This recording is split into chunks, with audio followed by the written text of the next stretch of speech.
Hi all, welcome to blasters arena. ഈ സീസണിലെ Indian super league എപ്പോൾ ആരംഭിക്കും? അതാണ് ഇന്ത്യൻ ഫുട്ബോൾ പ്രേമികൾക്ക് അറിയേണ്ടത്. ഇതുമായി ബന്ധപ്പെട്ടുകൊണ്ടുള്ള ഒരു ഉറപ്പ് ഓൾ ഇന്ത്യ ഫുട്ബോൾ ഫെഡറേഷന്റെ പ്രസിഡന്റായ കല്യാൺ ചൗബെ നേരത്തെ നൽകിയിരുന്നു. അതായത് ഡിസംബർ മാസത്തിന്റെ ആദ്യത്തെ ആഴ്ചയിലോ അതല്ലെങ്കിൽ രണ്ടാമത്തെ ആഴ്ചയിലോ ISL ആരംഭിക്കും എന്ന ഒരു ഉറപ്പായിരുന്നു അദ്ദേഹം നൽകിയിരുന്നത്. ഏതായാലും ഇതുമായി ബന്ധപ്പെട്ടുകൊണ്ടുള്ള പുരോഗതികൾ എന്തൊക്കെയാണ്? ഇത് പ്രമുഖ മാധ്യമ പ്രവർത്തകനായ മാർക്കസ് മെർഗുലാവയോട് ചോദിച്ചിരുന്നു. ഇതിൽ ചില അപ്ഡേറ്റുകൾ മാർക്കസ് മെർഗുലാവോ നൽകിയിട്ടുണ്ട്.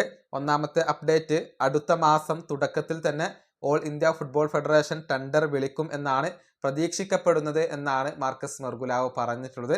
ഇനി രണ്ടാമത്തെ അപ്ഡേറ്റ്, ഒക്ടോബർ മാസത്തിന്റെ അവസാനത്തിൽ കൊമേഴ്ഷ്യൽ പാർട്ട്ണറുടെ കാര്യത്തിൽ ഒരു അന്തിമ തീരുമാനം ഉണ്ടായേക്കും.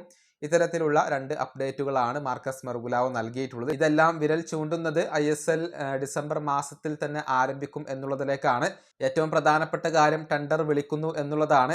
ആരാണ് അടുത്ത ISLന്റെ സംഘാടകർ എന്നുള്ളത് കാത്തിരുന്നു കാണേണ്ട കാര്യമാണ്. പുതിയ ഭരണഘടന പ്രകാരം ഓൾ ഇന്ത്യ ഫുട്ബോൾ ഫെഡറേഷന് കൂടുതൽ നിയന്ത്രണങ്ങൾ ഇപ്പോൾ ISLന്റെ കാര്യത്തിൽ ലഭിച്ചിട്ടുണ്ട്. ഈ വീഡിയോയുടെ അവസാനിപ്പിക്കുന്നു. അടുത്തൊരു വീഡിയോ വീണ്ടും കാണാം.